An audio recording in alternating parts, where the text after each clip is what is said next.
Good morning, everybody. Welcome back to the EKG of the day.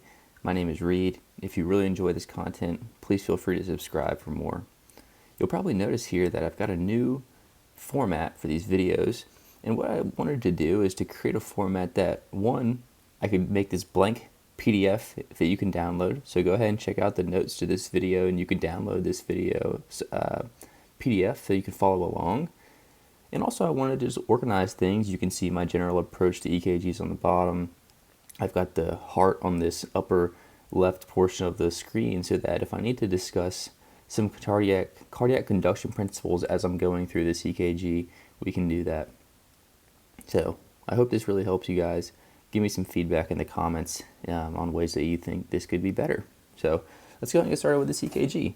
And as you notice here, step one, we'll say look at the forest, and the trees of the forest are my QRSs. And so I start off by just looking at the regularity of my rhythm. It's a narrow complex QRS. And it's occurring quite regularly. The rate doesn't seem too fast. It doesn't seem too slow. I'll find a QRS that ends on its solid line, like here. And I'll count off the rhythm, 300, 150, 100, 75, 60, maybe a little faster than 60, so say 62 beats per minute. And then I just scanned through my leads to see if anything jumps out at me, and it doesn't. So next thing I'll do is I will evaluate what the atria is doing. I know I've got this narrow complex QRS, which tells me that the likelihood of this rhythm being from at least the AV node conducting to the ventricles for that narrow QRS is quite high. So let's see what my atria is doing.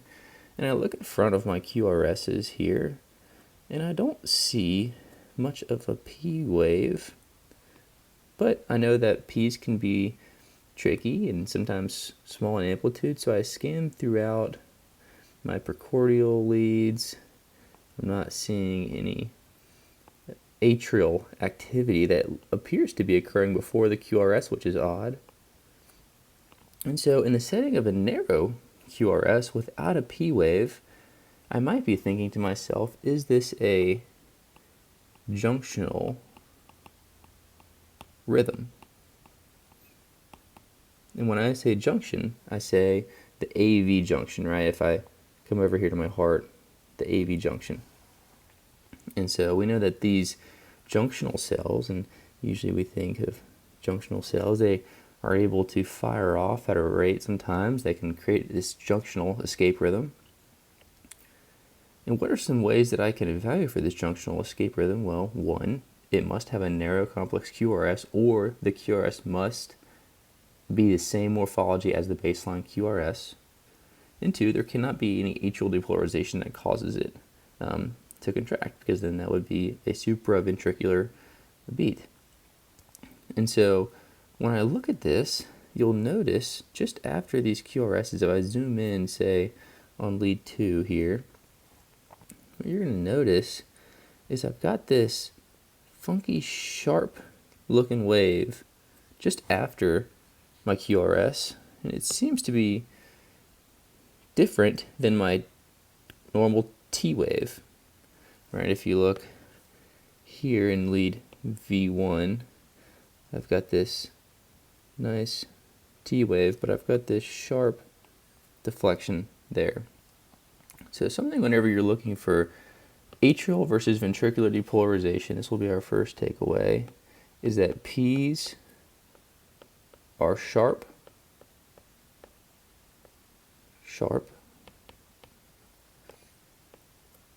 and T's are, we'll say, broad.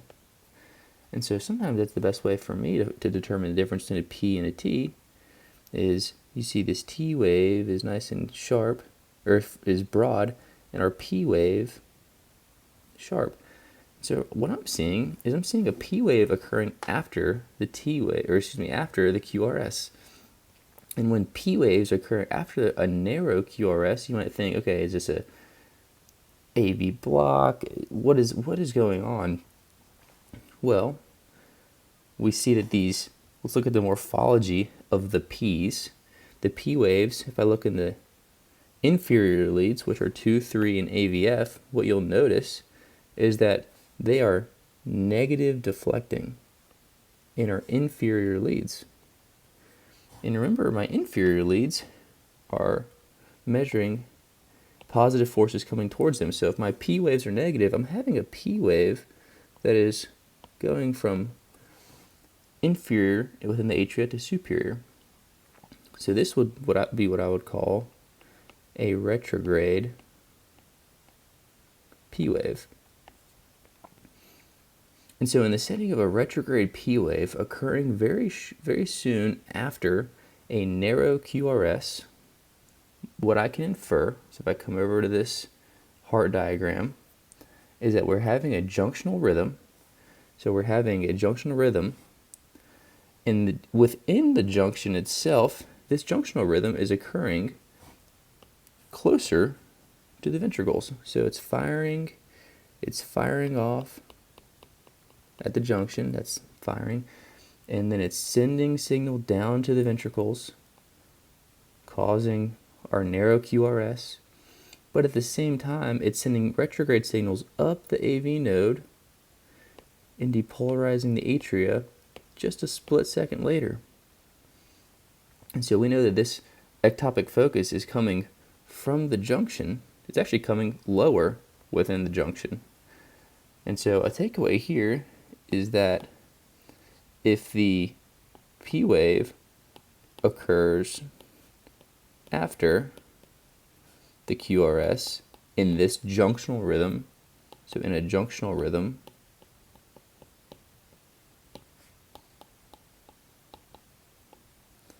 then we can say then it's arising from, this beat is arising from low within the junction, because it's going to take time for it to retrograde back through the AV node. And so, based on what we just said, we know that the morphology of our P waves are retrograde, so that's really helpful. That's telling me it's not coming from the sinus node. And in the setting of this junctional rhythm, and we know that the junction typically beats at 40 to 60 beats per minute, and so this is a little bit faster than that. This is 62. We can say that this would be an accelerated junctional escape rhythm.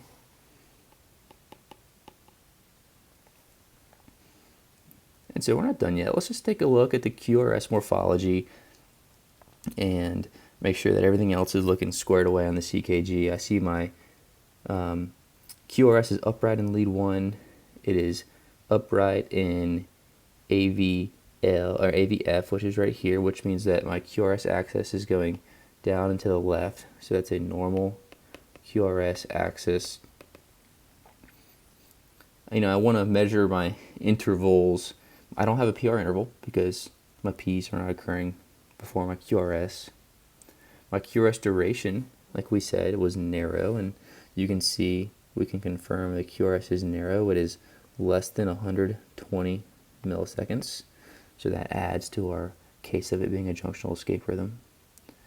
And sure, we can scan through the leads and look for pathological Q waves and ST and T wave changes. You would still be able to see gross ischemia. In this case, I don't see any.